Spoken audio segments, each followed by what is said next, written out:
expect him to stay alive much longer. Oh, no. So the cancer got him. So,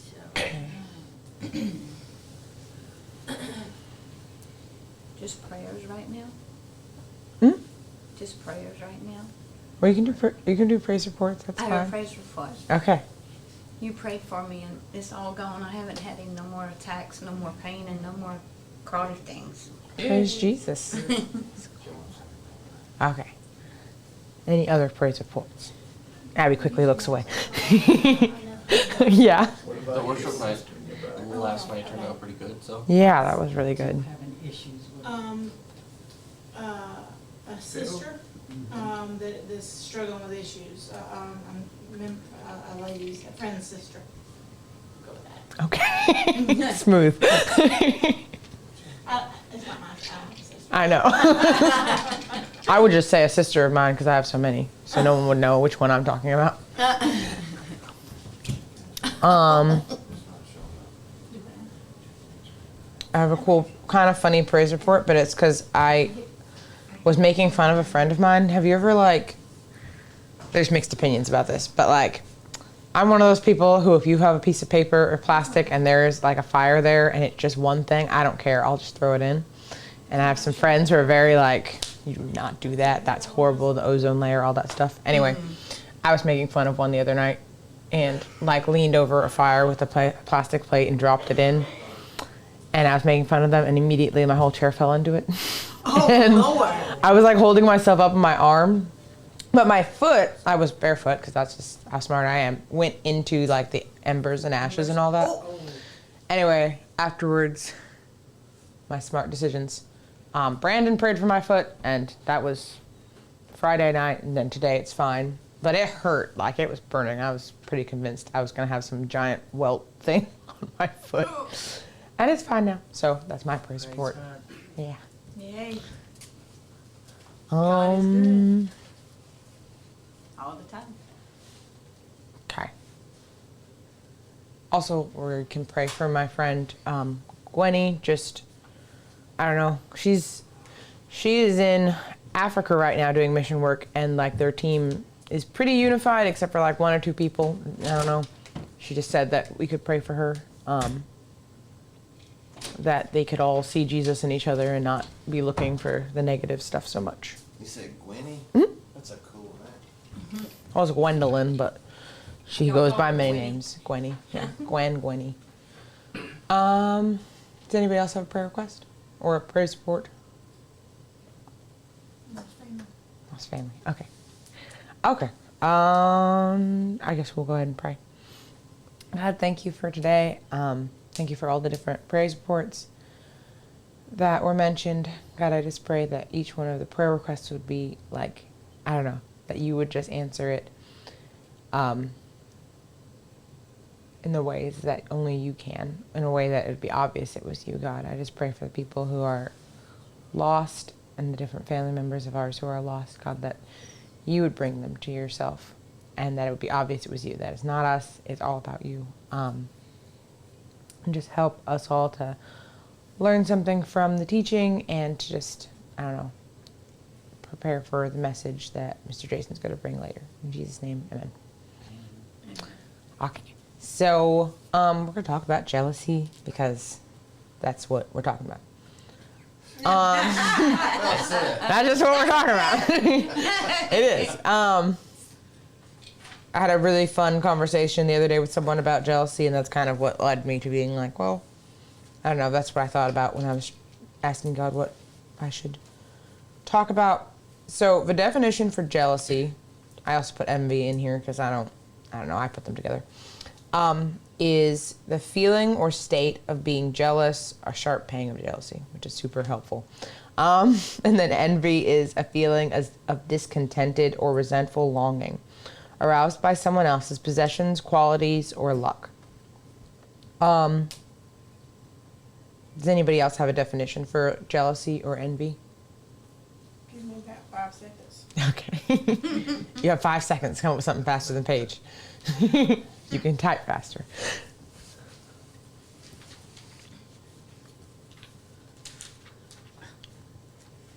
feeling or showing envy of someone of their achievements and advantages. Let's see here. I like the synonyms. Envious, covetous, desirous, resentful, grudging, begrudging, bitter, malice, spiteful, green-eyed, greedy, selfish. Okay. The page took everything. Okay. What are some like really obvious causes for being jealous or envious? I have lots of notes, so like. A lot of people get very jealous if somebody has something that they want. Mhm. Like, if, use your fella for example. Mhm. Somebody wants him and they want you out of the picture. They will do things to make you jealous Mhm. and become strife between y'all. Before you know it, there's a lot of war going on, but you got to be the bigger person and stand up and not bring yourself down to their level. That's a good That sounds example. like pride, Yeah. getting in the way of being prideful, you know. They Pride. walk hand in hand.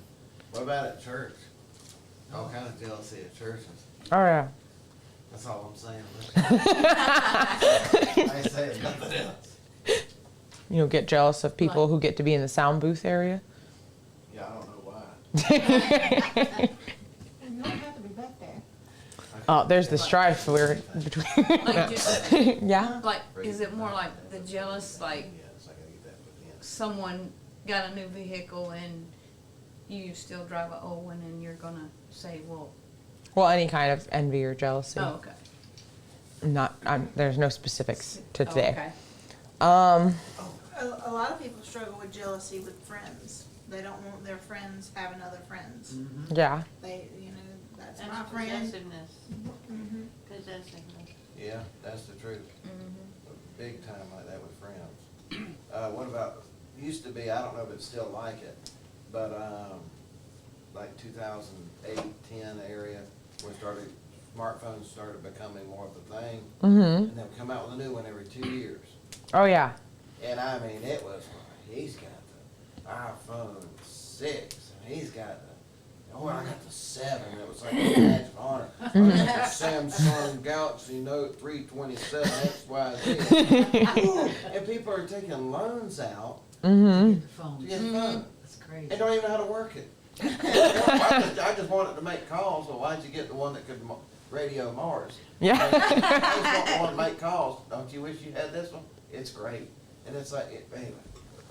I'll get going, I'm sorry. There's it's a TikTok and it's really funny. There's a song, I don't know what it is because I've never listened to the song. Don't like advertise for TikTok sounds, okay? Because sometimes you'll find out that it's just a little portion of like this long song that you don't actually agree with. So I don't know what the song is. But the lyrics, like that the person changed the ending. It's like, I see it, I want it, something, something, something.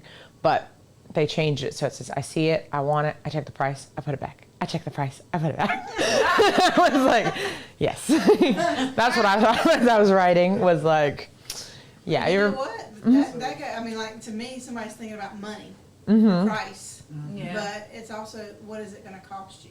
Mm-hmm. So the price might not be an issue, or it might not be something that's, you can put a price on, it might, you know, but what is it gonna cost you? Yeah. Like, yeah, I don't know. Okay. And then I had written down pride, or thinking that we earned something and we don't have it. So if we desire it and we don't have it, somewhere in between usually appears jealousy or envy. I don't feel like you deserve it. I also wrote overthinking. I can be an overthinker. I'm one of those people who like, and the longer you dwell on something you don't have and overthink about something, you can start to think there's intention behind not getting it. Yeah. And then that can create a lot of not feeling okay or jealousy. I also wrote mind reading, which isn't actually mind reading, but just assuming you know what other people are thinking. And again, just intention behind not getting what you want. Where in the Bible, I have 2 examples, but can anybody think of another example of people being discontented, jealous, or envious in the Bible? about Cain and Abel? Yeah. I'm always gonna go to Jezebel, Ahab, Nabal. What about the prodigal son when he returns and the son who did everything? I don't know if they spoke of jealousy, but it certainly is a situation to create jealousy. Yeah. It's pretty odd. Brothers were jealous of him. Mm-hmm. How about what we do to intentionally or unintentionally cause others to be jealous? So like, you know, if you're a parent and you got several kids and you do more for one than the other, or you let one have lenience on rules and discipline, or, I don't know. Yeah. But I mean, like, we can foster unintentionally. Mm-hmm. I mean, that's with kids, but you can do that with friends, especially if you have like several friends that know each other, that they're, and you include one and exclude the other. Jealousy often happens in the workplace, Yeah. and More so. there's favoritism, and people get jealous. And then when promotions come, it was like, I was supposed to get that job, and then they're jealous of the person who got it. Yeah. There's a lot of situations in the workplace. Joseph. You said Joseph? Oh, sorry. Someone said Joseph. I did. Okay. Yeah. Well, his whole story is a lot of people being jealous and wanting things that they weren't supposed to have. Could someone look at 1 Samuel 8:1? How we forget about them two guys? What about in Psalms when the Israelites were tested and rebelled against the Most High and provoked him to be angry? Yeah. I didn't tell the whole story, but it's one of my verses that says that jealousy was in it, and I was trying to read it fast to see what the story was, but I couldn't read Okay. it fast enough because it's pretty drawn out. Did you look up, or did someone look up 1 Samuel. 1 Samuel? Which one is first? I thought I saw you flipping for it. I don't remember which one it Okay, was. it's 1 Samuel 8:1. Okay. Wait, one. I went the wrong way. There it is.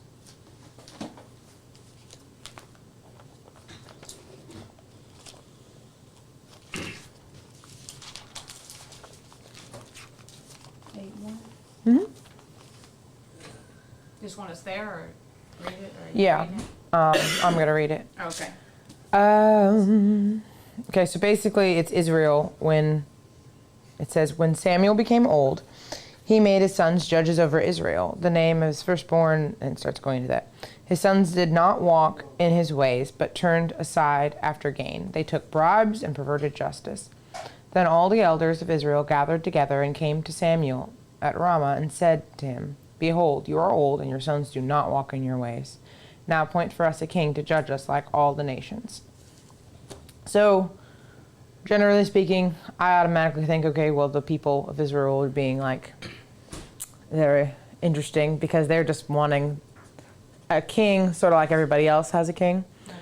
But like earlier in that, it says that, I mean, they had kind of a reason for it, if that makes sense. Like, his sons were the judges and they were taking bribes and perverting justice. Like, you people, I mean, why would you be taking bribes if you weren't envious about having more money or like greedy, if that makes sense?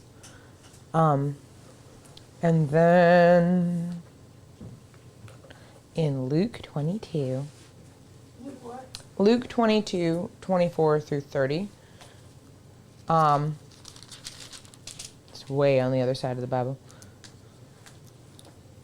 22, you said? Mm-hmm. It's like got all these little titles, which are actually like in there. It says, who is the greatest? A dispute arose among them as to which of them was to be regarded as the greatest. And he said to them, the kings of the Gentiles exercise lordship over them, and those in authority over them are called benefactors. But not so with you. Rather, let the greatest among you be as the youngest, and the leader as the one who serves. That was Luke 22:24 through 26. I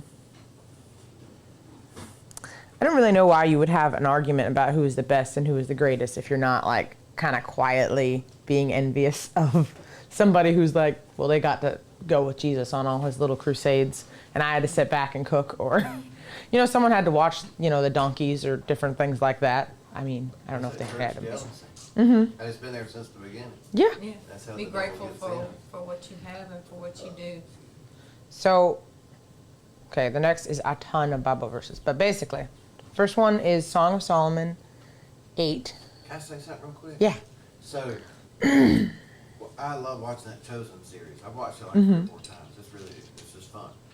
And I love the way they illustrated and explained like that part is that I think it was James and John were having to plow the field. And that's putting the plow on a rope and then wrapping it around your waist and your shoulders and you dragging it. So they were complaining about it because they didn't even know why they're planting the field. And they were planting it for a guy that they would meet like a couple weeks later, a day later, whatever it was. But they complained the whole time about, well, Simon gets to go do this with Jesus, and this one's doing this, and here we got to do this. We must have done something wrong. Why did they do it so right? It's just neat to see that. And then when they went and there was a guy that was paralyzed or something, I don't remember what it was, and they sowed the field. So when he got healed, all he had to do was go out and tend it. And then they realized, oh, so it's like, don't worry about what somebody else is doing. Worry about what God's got you doing. It's really neat. Yeah. Anyway, I'm liking that. Okay. Sorry. So, no, you're good. So what are, like, if you guys can think for a second, what are some really clear results that come from being envious or jealous? Hate?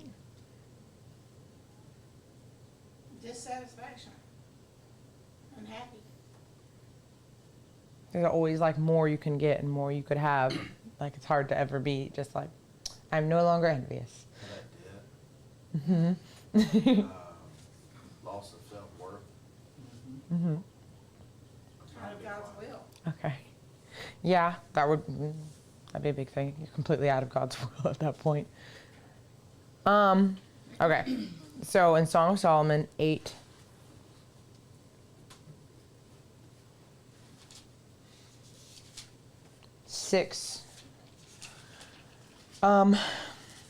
it says, seal me as a seal upon your heart, as a seal upon your arm, for love is strong and death is death. Love is strong as death, and jealousy is as fierce as the grave. It flashes of fire. In the King James Version, I think it says, jealousy is as cruel as the grave. So cruelty, that's one thing. I've never actually met anybody who, like, it was super obvious that, I don't know how to put this. Let me change that sentence. When I'm acting jealous, it is very, very easy for me to be cruel to other people or to be, like, not understanding and not really caring about the people around me because I'm busy trying to, like, subdue something that I really want, but you don't really have a ton of control because you're just, like, feeding this thing. It's the green-eyed monster. I think that's part of why I think people call it that, because it just kind of, like, builds on itself if you're not addressing it. In Genesis 37:4, there's another result of people being envious or jealous.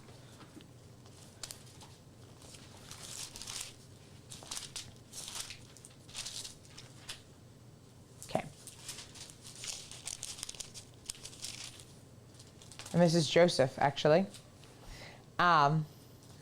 It says, well, in the verse earlier, now Israel loved Joseph more than any of his other sons because he was the son of his old age, and he made him a robe of many colors. Now in verse 4 it says, but when his brothers saw their father loved him more than all his brothers, they hated him and could not speak peacefully to him.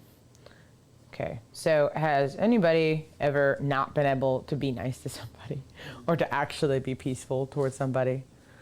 Because, I don't know, I read that this morning again, and I thought it was really interesting that it says that they couldn't speak peacefully. Like, that just wasn't something they could do. I've been on the receiving end of it. Fortunately, I haven't ever been on the giving end of it, thank God.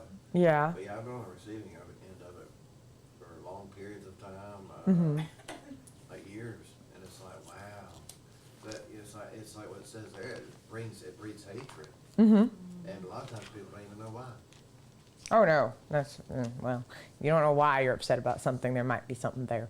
But, like, seriously, like, you find yourself not able, like, you can't be nice to somebody, or when you go to be nice to them, you find yourself like gritting your teeth, trying desperately to say something like, "I really like your hair." Like, I don't know. It's like obviously something there.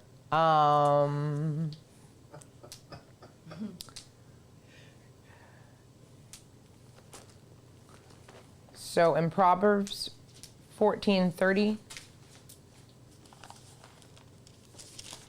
it's another verse about pride. Proverbs has a lot of opinions about pride, so You said 14:30? yeah.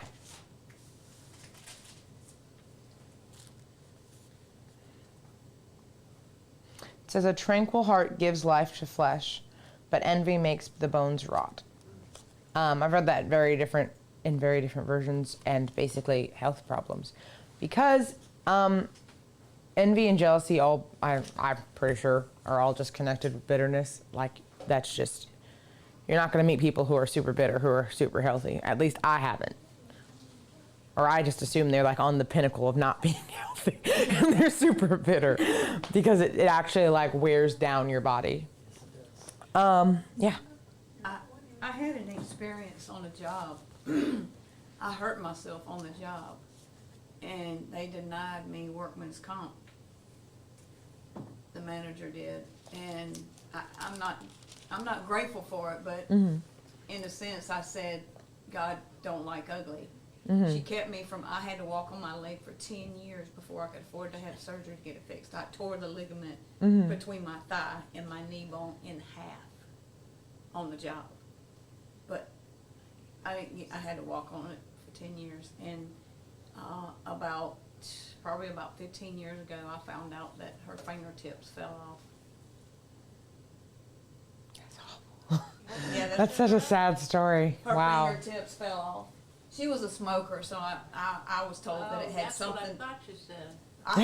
I was You told almost didn't believe it. I was told that it had something to do with the smoking, and that I think it had something to do with her denying me having the right to workman's comp to get my knee repaired in order to be able to walk efficiently without in pain every day. But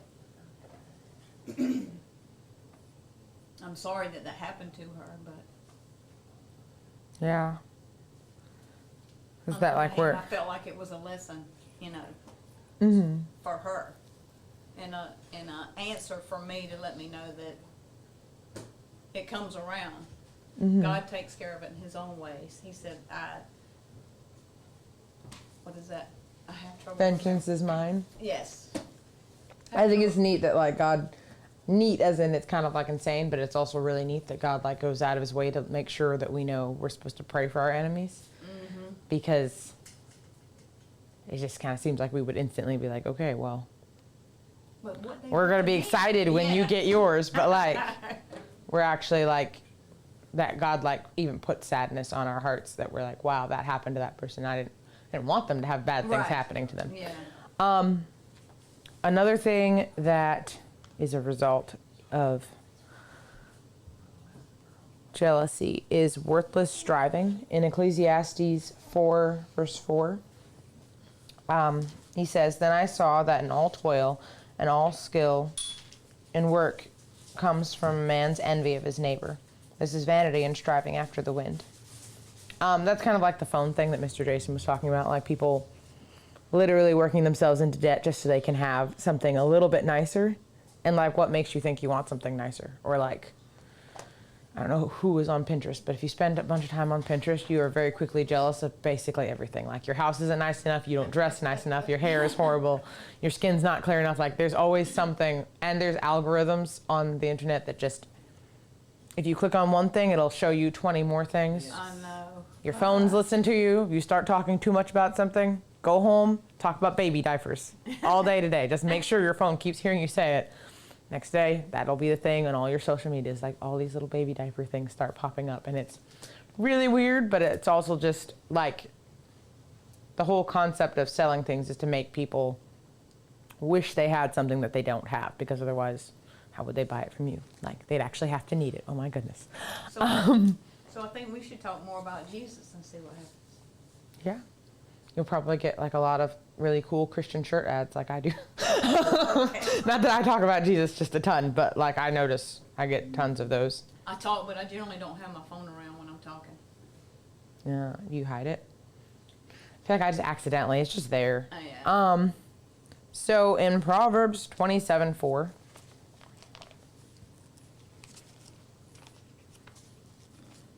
Oh, one way. So as I was 37? 37. First 4, right? Mm-hmm. So as I was like compiling this list of verses, it was very tempting. I was like, I'm gonna do this thing where I just mark all of it so I don't have to look in front of everybody. But then I was like, no, they said not to do that. So here I am. Wait a minute. Proverbs what? 27:4. Oh, I thought you said 37. I was like, there is no 37. She's tricking me. It says, wrath is cruel and anger is overwhelming, but who can stand before jealousy? So, why is being jealous or being envious, in you guys' opinion, such an easy thing to get sucked into? And such a hard thing to just get rid of? Because it takes over. Once you let that feeling come inside, it takes over your life. You say, oh, I want this, I want that. She has that, so I need to have that, so we can be alike, or I don't know what happens. Yeah. I used to do that when I was younger, but I don't too much think about it anymore. Yeah. I Yes. try not to, anyway. Okay, go ahead. The problem with jealousy is it's kind of insatiable. Like no matter what you do, if it's in one area, it's going to be in all areas. Mm-hmm. And it's like you can give it whatever it wants. It's just going to become more and more of a problem. Like it's a totally insatiable thing. Mm-hmm. What was the question? The question is, why is jealousy such an easy stronghold? Or like it's a really easy place to find yourself? Can I throw in my 2 cents? Yeah. Okay. I talk too much. So, because it's almost as old as the Bible. That was the first sin, was jealousy. Mm-hmm. They wanted to know as much as God knows. Why don't I get to know what God knows? And so you think about a generational curse. Mm-hmm. It goes all the way back to the garden. Yeah. This thing's just there. Mm-hmm. And so that's why, because everybody's susceptible to different things demonically. Yeah. Right, spiritually. But that's the one thing that we truly all have in common, because we all come from them, and it just right down the bloodline. Yeah. Isn't that wild? I Um, thought I heard the question. I was doing something, and I was like, oh, I hope I can get back before we get no, that's good. I wrote down, it's, well, basically what you just said, like, it's also another thing that I thought about when I was studying this, was that it's not that any sin in particular is like the kind of sin you think about, oh, let me tell everybody I struggle with this. But like, it's really hard to talk to people about struggling with envying after someone's shoes. Like, you don't, generally it goes right along with pride. You don't really want someone to know that you don't have something that you think you should have or that you want to have. And pretty much anything that you keep secret or you don't talk about is never going to get addressed. That's just how that works. So, I don't know. That was just my like initial thought to it, was that like, you don't talk about it. You don't think about it. No one needs to know I don't have the nicest phone on the planet. My phone, it's an SE. It's so nice. It dies very quickly. I have to keep it on power save mode all the time. I was doing a worship night yesterday, and I had to have the lyrics in front of me, so my screen just was lit the entire day. It's bright outside, so it had to be on the brightness. I was like watching the little percentage go down, and I'm like, I don't know all these songs by heart. It's going to be interesting if I just don't have it, and I'm supposed to be lead singing. And when I You use it too much. yeah, when I finished, afterwards, someone was like asking me about it, and I was like, Yeah, my phone's about dead. It was like on like 9%. I made it. I was like, whew, put that in the pocket. Thank you, Jesus. Yeah. How long was the worship thing? We did 13 songs, and then there was like a speaking in between, like the first half. Yeah, that was pretty good. Yeah, ours. Sorry. No, it's good. It was good. But like I told someone, and it's really quick. This is how envy happens. I told someone my phone was almost dead, and they were like, "Oh, what kind of phone do you have?" And I said, "I have, such and so type." Well, since that's one of the cheaper versions of Apple phones, like you're just not going to get as good a battery life as me because I have, and then they proceed to tell me what kind of phone they had. And for it's so quick. Like you just, bam, just like that. I don't have something nice that someone else has. Oh, wow. I wouldn't have had to be stressed if I had just shelled out a little bit more money, but you don't know. I break my phones. I use them and they break. Like, no. I don't have the kind of like money to be spending tons of money on a phone every single time. Yep. So I always have cheaper phones. So you didn't let But- jealousy in. We'll say that. I was letting anxiety in for a little bit as I thought my phone would die. It crossed my mind, because, I'm frugal. Some people can describe it as stingy, but I'm frugal. Yeah, that nice word. But, well, Cheap. Just cheap. Okay. but, if someone was to say that in the back of my mind, I would think, yeah, but I'm not in debt. Right. Yeah. Well, You changed your posture. Then we just see pride instantly. Okay. No. but when you're in debt, I mean, like, jealousy brings debt. Mhm. When you're jealous of material, so, because we're talking about jealousy, but there's really several different facets. You've got jealous of people and their time, and then you've got jealousy of materialistic stuff. Mhm. So that's kind of two completely different directions. Yeah. So Long subjects. another thing I wrote down is basically what Mr. Jason said, that like envy is so common and jealousy is so common. Like it's not anything that just one person has, like pretty much all sin. And it's not just you, it's everybody.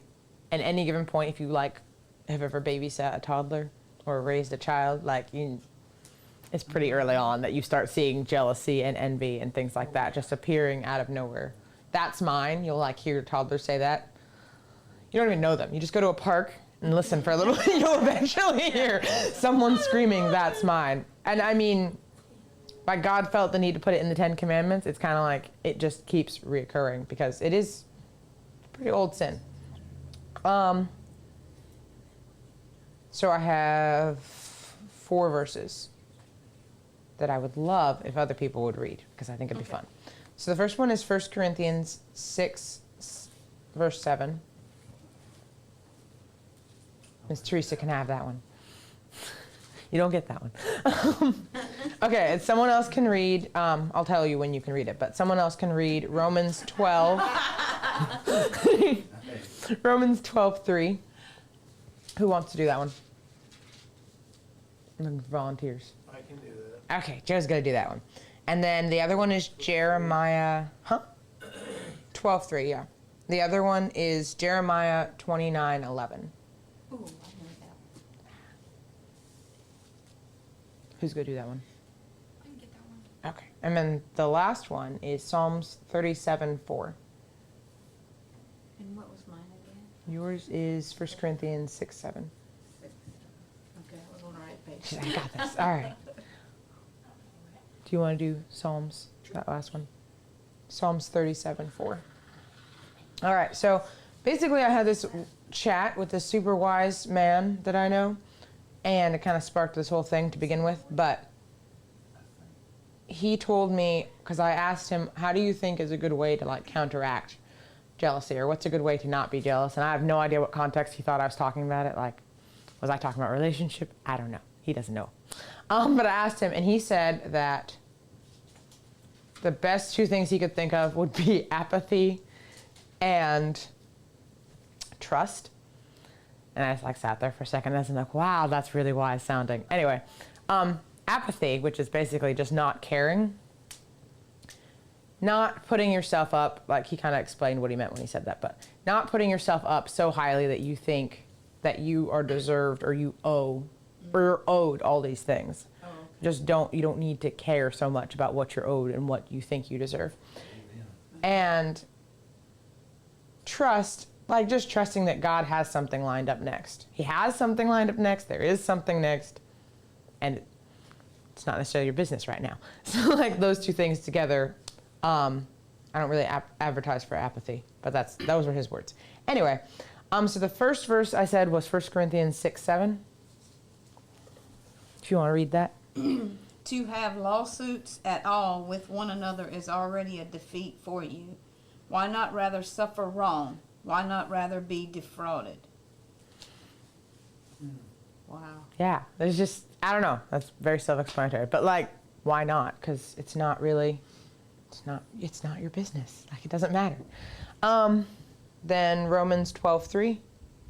For I say, through the grace given unto me, to every man that is among you, not to think of himself more highly than he ought to think, but to think soberly, according as God hath dealt to every man the measure of faith. Do not think of yourself more highly than you ought to think. Jeremiah 29:11. For I know the plans I have for you, declares the Lord, plans for welfare and not for evil, to give you a future and hope. And then Psalms 37:4. Delight yourself in the Lord, and he will give you the desires of your heart. And the last two verses, like God, I don't know, God already knows like what he has for you. And we can kind of write our own stories and start to be like, I can write my own stories. I sit there with a pen. I'm a very good writer. I'll just like, this is what I want. This is how I want it. This is like my list of what I think I need. And we're kind of like thinking we're going to show God what we need and tell him, like, in case he hasn't figured it out yet, I actually do need this. I know you're thinking that I'm doing good, but like another little cute TikTok that I keep seeing is like someone saying that, Lord, this is your humble servant. I know that you were thinking that no weapon of the enemy shall prosper, but like they're prospering just a little bit. I don't know if you're noticing. Like, God's very aware of what you need and all of that. It's not, he has plans for hope and for a future and for good, not for evil. So it's not like we need to sit there and, I mean, yes, it's good to talk to God and tell him what's going on, but like, you're not really informing him so much as you're like getting counsel while you talk to him. And then the desires of your heart, I like actually see that a lot. People talking about that verse online is that God will give you the desires of your heart. And it's conveniently leaving out the first part of that verse. Yes, good. Like, where is our heart supposed to be centered? If I struggle with it a lot. I was just thinking about it as I was studying it. It was like, wow, I feel a little convicted. So I'm mainly talking to myself here. But it's really, really, really easy to think that like there's something you want in your heart and God is just like so close to giving it to you, but he hasn't. And like, but like God is supposed to be our desire and he gives us things out of that. It's not just, I prayed to Jesus once and then he's going to like start lining things up for me left and right. But anyway, I smacked that. Oh well. That is all I had from my notes. If anybody had anything they wanted to add. Can you repeat the verse? 1 Corinthians 6:7, Romans 12:3. Jeremiah 29:11 and Psalms 37:4. Thank you. Yeah. Okay. Did anyone have anything they wanted to say? Or argue? That's fine. Right, don't quit looking at me. Because you're over there with your Bible. I know you have thoughts. Yeah, it's really good. I enjoyed that. Okay. That's a fun discussion. That was good. Okay. Let's give Dean a hand, y'all. Can we give Dean a hand? Thank you. I give myself a hand. You're actually giving yourself a high five when you clap. Do you know that? It's really No. funny. It's so encouraging. Okay. Do we close in prayer when we're doing? Okay, cool. God, thank you for the lesson and just for everybody's input into it and the different thoughts. God, there's a chair for each one of us when we're suffering with jealousy. So I just pray that you would help each one of us to see those things in our own heart where they appear, and to just stamp that out with gratitude for you and for the things that you have done for us. And just trust in what you're going to continue to do for us. And bless the snack. In Jesus' name, amen.